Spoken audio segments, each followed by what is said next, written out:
According to the New York Times, the Trump administration is planning to detain undocumented migrants at military sites across the country. And our next guest, Texas Land Commissioner Dawn Buckingham, made headlines for offering Texas land for Trump's mass deportation facilities. And she's joining us live tonight. Dawn, thanks so much for making the time.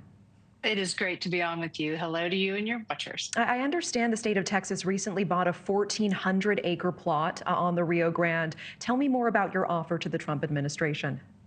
You know, this 1,400 acres on the Rio Grande, we built 1.5 miles of the wall within less than a month, had the right of way for the wall within 24 hours. And also within 24 hours, we were bulldozing down the rape trees. This piece of property was so incredibly important because it was topping the charts for violent crime.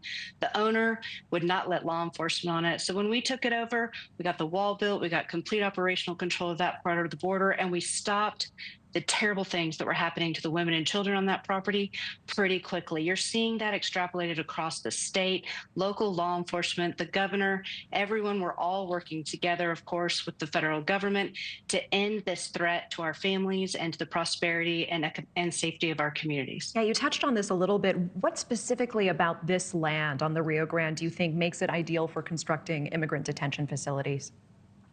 Well, it has good water and electricity needs. It is close to an international airport and close to an international bridge, so easy transport in and out. Of course, we steward 13 million acres. We have property all over the state.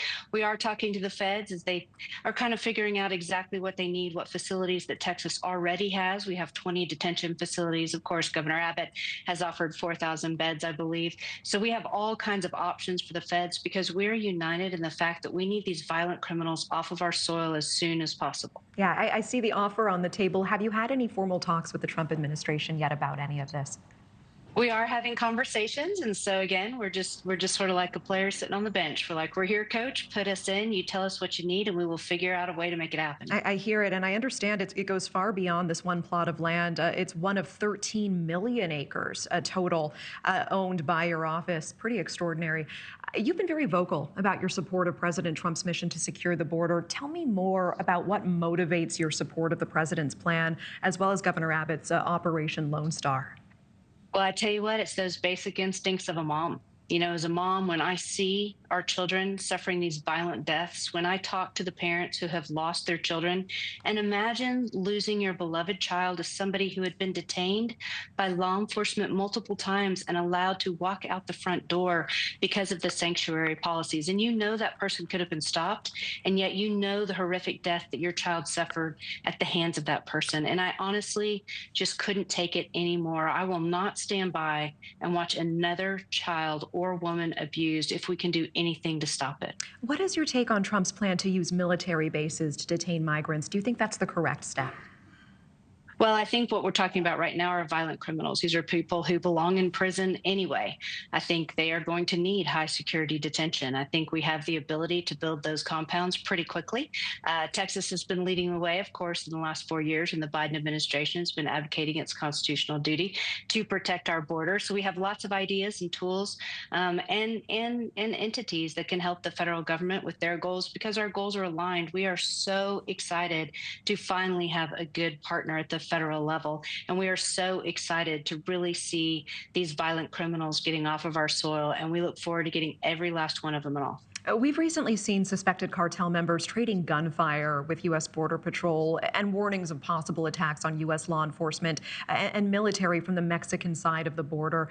Even if these illegal crossings stop or plummet, in your opinion, what needs to be done to make sure that Mexico-based attacks on the United States stops? These cartels are a threat. I believe Tom Homan said it exactly right. You've been identified as a terrorist organization. These cartels have killed more people in the United States than any other terrorist organization, and we're going to do everything we can to stop this violence.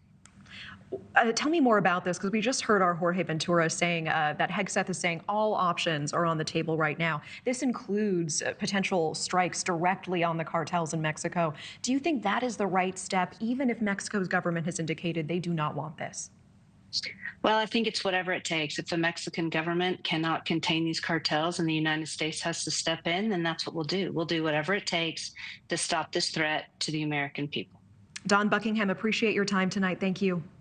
Thanks for watching. Go to joinnn.com to find News Nation on your screen. And don't forget to click the red subscribe button below to get more of News Nation's fact-driven, unbiased coverage.